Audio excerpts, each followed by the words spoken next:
eskwelahan na hinawakan na masaya, hindi naging mabigat ang paghawa. Kaya hindi ko rin kayo malilimutan. Malay nyo, balang araw, papalimat din ako doon. Magkikita tayo ulit.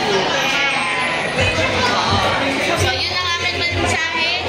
Humayo kayo at magpakarami. Hindi lang isa dapat, ha? Marami.